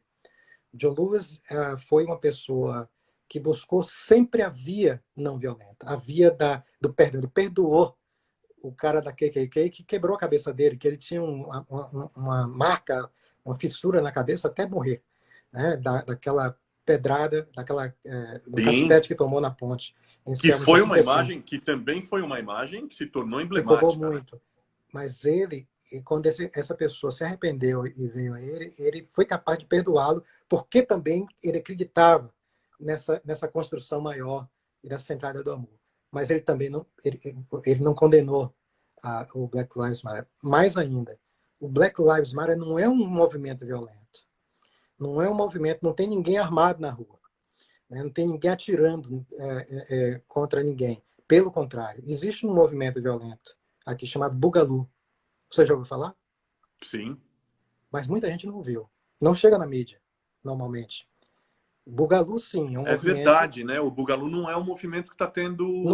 É verdade. O Bugalu é um movimento violento, filosofia violenta, armado, de brancos, supremacistas brancos, que vão para as ruas provocar e agredir os negros, inclusive criar confusão para poder culpar as marchas e os protestos. Eles passam pela polícia, não é armamento assim escondido, não. Você acompanha. São armamentos pesados. Sim, os caras são ostensivamente armados.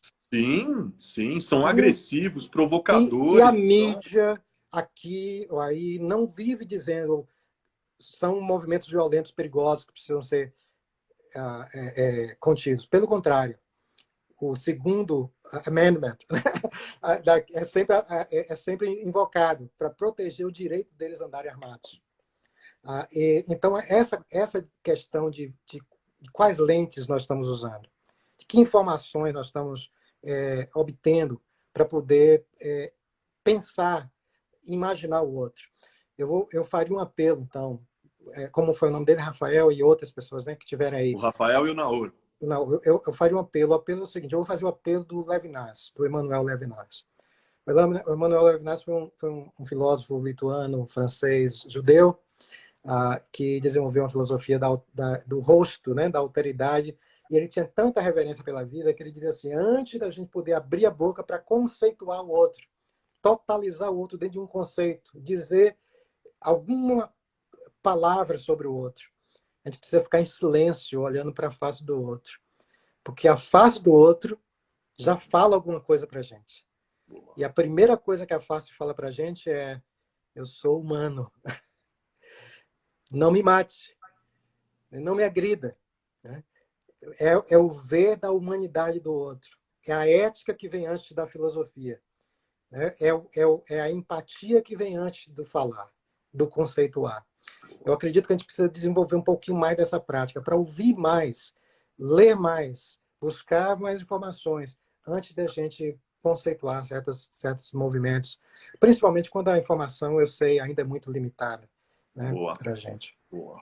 Belo debate. Eu vou correr para a gente fechar. Eu estou preocupadíssimo com o seu tempo, porque eu sei que você está apertado. Eu que estou provocando mais tempo, né? Porque o pessoal está gostando. A Miriam está conversa falando, é boa olha, e eu de live. Tem um pessoal te cumprimentando aqui, o Nelson Leles, falando grande Raimundo, prazer te rever. O Joabson Guimarães está falando, está me pedindo para eu colocar de volta os áudios das lives no Spotify. Nós estamos correndo aqui, na verdade, a gente está pensando num outro formato dos áudios para o Spotify. Editado, um pouco mais enxutinho, um pouco mais ligeiro, mas nós não vamos parar, não.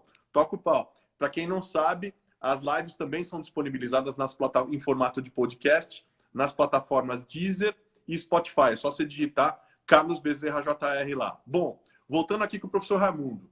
Olha só o pessoal falando, a Samara falando, olha, obrigado, isso acalma o nosso coração. O Jorge está fazendo uma ponderação forte também aqui, um contraponto forte. As pessoas se importam com os patrimônios e não com as vidas. Quebrar patrimônio não pode, mas matar a imagem de Deus, forte. Aí o Naor está agradecendo aqui a resposta, enfim. O Geraldo perguntando para você, Raimundo, qual o nome do pensador lituano, francês, judeu? Emmanuel Levinas, Levinas. Bom, vamos em frente. A maior homenagem a Martin Luther King que se tem notícia foi? A maior homenagem foi o Prêmio Nobel da Paz. Há muitas homenagens, há homenagens no mundo inteiro, mas o Prêmio Nobel da Paz foi um reconhecimento de um homem ainda jovem, né?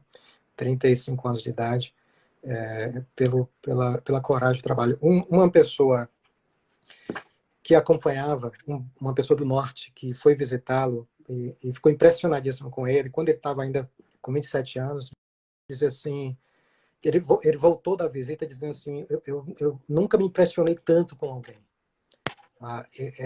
Ele é um jovem brilhante, ele vai ser um Gandhi norte-americano, ou ele pode terminar pendurado numa árvore, inchado. Eu oro, eu peço para que seja o primeiro. E aí ele disse assim, Deus o chamou para fazer um trabalho único. Ele era realmente um Moisés. Mas por que Deus põe um fardo tão grande? Um jovem com tanta vida, né? com tanta coisa. Ele sofreu ao ver o potencial e as ameaças que existiam. Mas Martin Luther King foi homenageado em vida. Eu acho que ele teve conhecimento, né, da dimensão que ele tomou e continua sendo homenageado também. Uma outra homenagem foi o feriado nacional aqui. Né? Ele é o único não presidente, o único afro-americano que tem um feriado para si.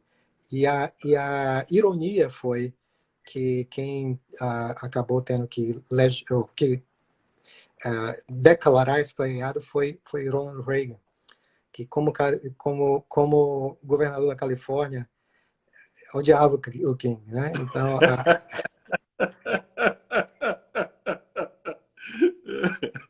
eu vou brincar com o texto, tirar do contexto e brincar com o texto. É aquele texto bíblico, né? Preparas uma mesa na presença dos teus inimigos. A Samara tá falando, que aula, que aula, que privilégio. Um beijo especial para Samara, minha amiga querida. A Nídia também agradecendo, falando uma aula, um privilégio. E aí vai. O Zanon está perguntando, o Valdir Zanon está perguntando se podia falar um pouquinho, e aí é aquela coisa do tempo mesmo do pinga-fogo, né? Sobre o discurso público que virou o livro Eu Tenho um Sonho. O discurso público interessante é o seguinte, muita gente não sabe disso, mas esse foi um discurso impromptu, né? Não foi o que ele tinha preparado. Ele tinha preparado um discurso diferente, mas ele costumava falar desse sonho. Lembre dessa associação da figura de Moisés. Martin Luther King foi muito isso. A última pregação dele, ele fala exatamente como Moisés. Nós vamos chegar à Terra Prometida. Eu posso não chegar com vocês, mas nós, como um povo, vamos chegar. Aquele sermão assim, que termina com um êxtase e que é trágico porque na manhã seguinte ele é assassinado. Mas essa imagem de que ele era um Moisés conduzindo o povo a uma terra prometida era uma figura constante. E ele tinha essa fala do sonho. E uma pessoa na multidão, uma pessoa que ele conhecia, eu agora me foge o nome dela, uma mulher, diz assim, Martin, tell them about the dream. Fala para eles do sonho. E Olha. Isso fez com que ele desse um estalo, deixasse o que ele tinha preparado e fizesse esse discurso que entrou na história. I have a dream. E esse é um discurso que é também citado apenas os pedaços, um discurso que vale a pena ser lido ou ouvido por inteiro, porque ele trata tanto do significado desse sonho, a questão da superação da injustiça racial, do reconhecimento da dignidade com base no caráter e não na cor da pele. Um sonho que vai ser realizado praticamente. E ele vai citar estado por estado, alguns bem problemáticos, como o Mississippi. Então, ele é um sonho, mais uma vez, é um sonho a ser realizado. Não é como muita gente pensa, o tradicional sonho americano, mas é a realização da promessa não cumprida. É a busca pela reconstrução de uma realidade quebrada, de uma realidade que precisa ser reunificada. Então, todo o pensamento dele, de certa maneira, se manifesta nesse sonho, que é aquele pensamento de olhar para o todo, olhar para a realidade e para a integração no todo. O Newton está comentando, falando sobre a tradição batista e falando de que muitos dos que vieram eram racistas derrotados pelo Exército do Norte e tal, porque não veio uma tradição como a de King. Newton, vou te convidar a assistir a live, porque a gente falou disso de forma bem mais ampla.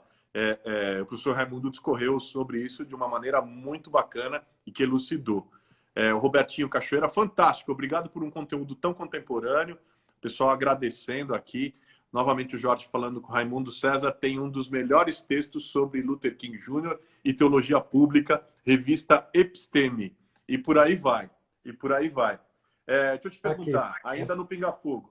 Boa. Peraí que eu vou tirar até o... Esse é um textozinho. Eu vou, Jorge... Eu ia te pedir, inclusive, para você indicar literatura, um ou dois livros sobre o King que você recomenda. Ok. Eu preferia até que o Jorge pudesse falar, porque é o seguinte, os livros do King, muitos deles não estão disponíveis em português. Então, e livros sobre o King, a maioria eu conheço, não existe, não está publicado em português.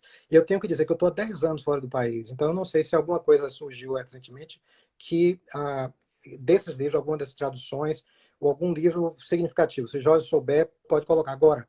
Como é que a gente faz para ter acesso a esse texto que você mostrou? Esse texto eu passo para você depois. Tá.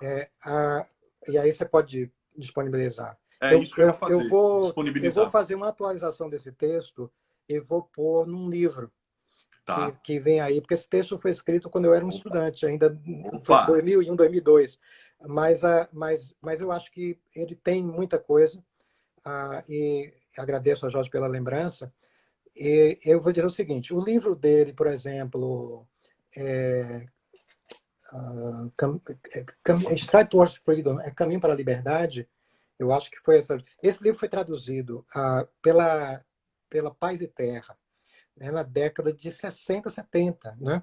Então, alguns livros dele foram traduzidos naquela época, e esses livros estão esgotados. O Fábio Mas está fazendo uma boa lembrança aqui, que foi um que eu li, que é a autobiografia que foi assim, publicado pela editora Zahar. esse aí eu ia falar dele. Existe uma autobiografia. Né? Acho que existe um livro também com alguns dos discursos dele. Ah, sim, O verdade, também. pedaço do discurso que eu cheguei há alguns anos atrás, mas eu procurei antes da live para ver se eu lembrava o título, eu não lembrei. Mas existem pelo menos 3 livros dele que eu imagino que foram traduzidos e que esgotaram, mas que as pessoas estão achando aí pela internet. Né? Tem algum filme que você recomendaria? Tem, de novo, eu tenho filmes e tudo mais. Eu tenho que pedir perdão porque eu estou consumindo tudo daqui, né, diretamente. Claro, claro. Então Mas tudo bem, eu não tem gente tenho que está conosco referência de também filmes que que... estejam disponíveis em português. Existe aquele filme antiquíssimo, né? Um filme de sessão da tarde na época, né? Um dos primeiros contatos que eu tive também foi através desse filme, né? O Pastor, né? Que é Ah, a história do Vernon Jones. O Vernon Jones, que foi o pastor que antecedeu King lá em pô, bem Montgomery, dá lembrado. muito contexto, né? Para aquilo que aconteceu. Muito daquele filme retrata bem a personalidade do Vernon Jones, como era mesmo. O próprio King fala dele daquela forma. Tem. Tem o Selma também, tem o Selma. Selma Mas agora, também. uns 3, 4 anos. Exatamente. Aliás, Selma é um eu filme vi o filme que 3 vezes. traz. Eu fiquei emocionado, arrepiado. Desculpem que eu deveria ter olhado antes se havia algum documentário Imagina. que está disponível por aí. Mas eu imagino que sim. Hoje em dia, muita coisa tá disponível via Amazon Prime, sei lá qual é o tipo de mídia que as pessoas usam, né? 4 provocações finais. 4 Certo. provocações finais para você trazer a surpresa para a gente. 4 provocações finais. É possível dizer aonde a gente errou em maior escala? Na escravidão e hierarquia durante a antiguidade bíblica, ou na escravidão moderna, e eu não diria moderna, porque de moderno não tem nada a escravidão, na escravidão contemporânea e casta social, disfarçada de classes sociais do período moderno? Veja só, a escravidão moderna ela é única. A escravidão, como você falou, sempre existiu. Mas a escravidão moderna, ela se tornou um mal sistêmico porque ela foi racializada e ela foi Exatamente. globalizada. Né?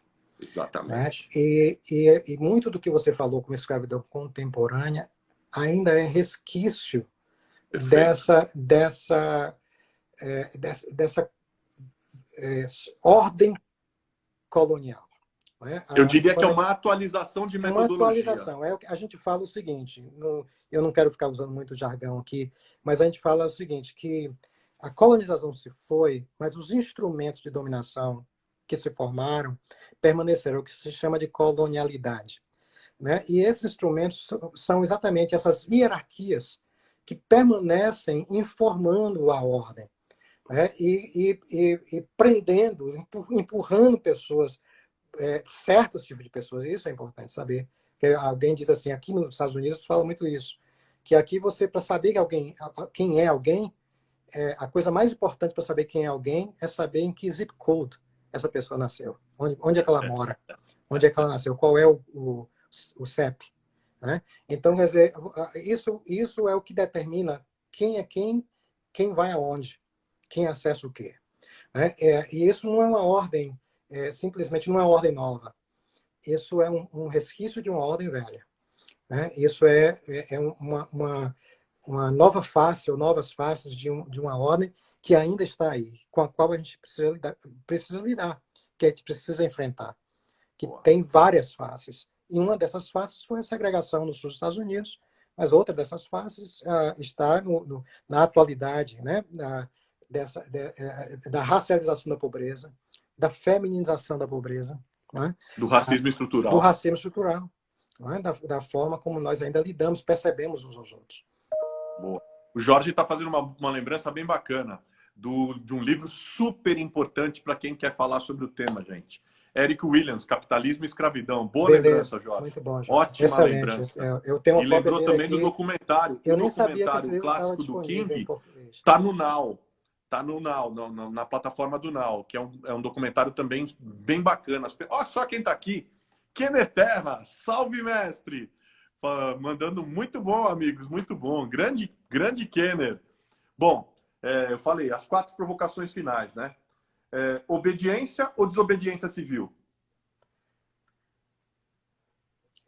Leis injustas, desobediência. A desobediência civil é não cooperação com o mal, com o sistema Um maligno. dia a gente faz uma live só sobre Romanos 13 aqui, tá? Porque a galera anda justificando abuso de autoridade, anda justificando uma série de desmandos e até desvios, que eu diria fascistas ou proto-fascistas, com uma distorção de Romanos 13. Absurdo, Então, vale um belo papo aqui, quem sabe, já deixando o convite aqui no ar. Hoje eu te aluguei o dobro do tempo que eu tinha te pedido para o professor Raimundo Barros. Religião civil nos Estados Unidos é a religião do estabelecimento. O Rubem Alves fez essa crítica numa discussão com uma pessoa daqui, falando sobre a religião civil nos Estados Unidos é muito do que se chama o realismo, né? E o realismo, de muitas formas, é a justificação do establishment. Boa. A Vivi, queridíssima, a pastora Vivi Tominaga está aqui perguntando do documentário. O documentário é a vida do Martin Luther King e está no Now, está disponível no Now, está fácil de achar lá. Muitos pastores... Eu tenho aqui o documento. Eu tenho um documentário e tenho o livro do Eric em inglês, então não adianta. Deixa eu... Peraí que soltou meu cabo aqui, pronto. Muitos pastores e líderes cristãos no período de segregação racial estavam... Você pode repetir, por favor? Desculpa. Muitos pastores e líderes religiosos e líderes cristãos no período de segregação racial estavam... do lado errado. Ou seja... sustentando o sistema opressor, em nome de Deus e da Bíblia. Justificando o injustificável. Deus nos guarde. Lei legal ou lei imoral? Lei justa.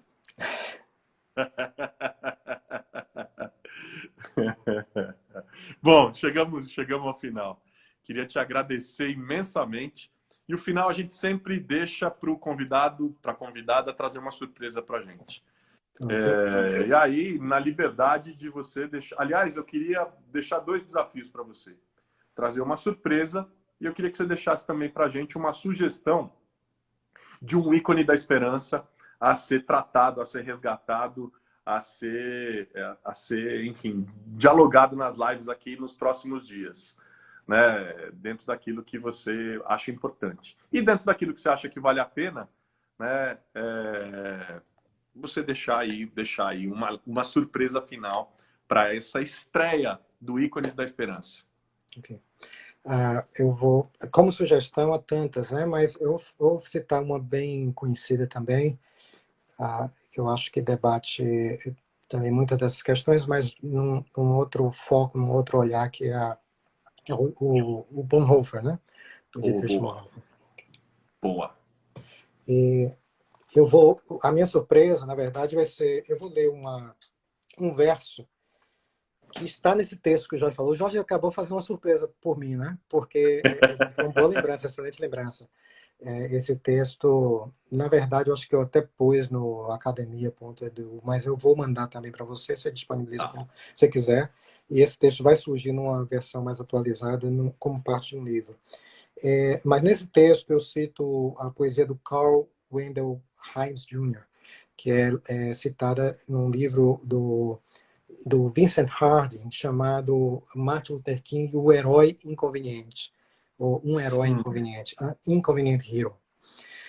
E a grande preocupação com pessoas como Martin Luther King, como Bonhoeffer também, e tantas outras pessoas que se tornam ícones, né, que na época da sua vida foram tão contestados, tão também rejeitados e distorcidos, mas que depois se tornaram ícones. Né? É que a tentativa, a possibilidade de idealização, de romantização da memória, né? De domesticação.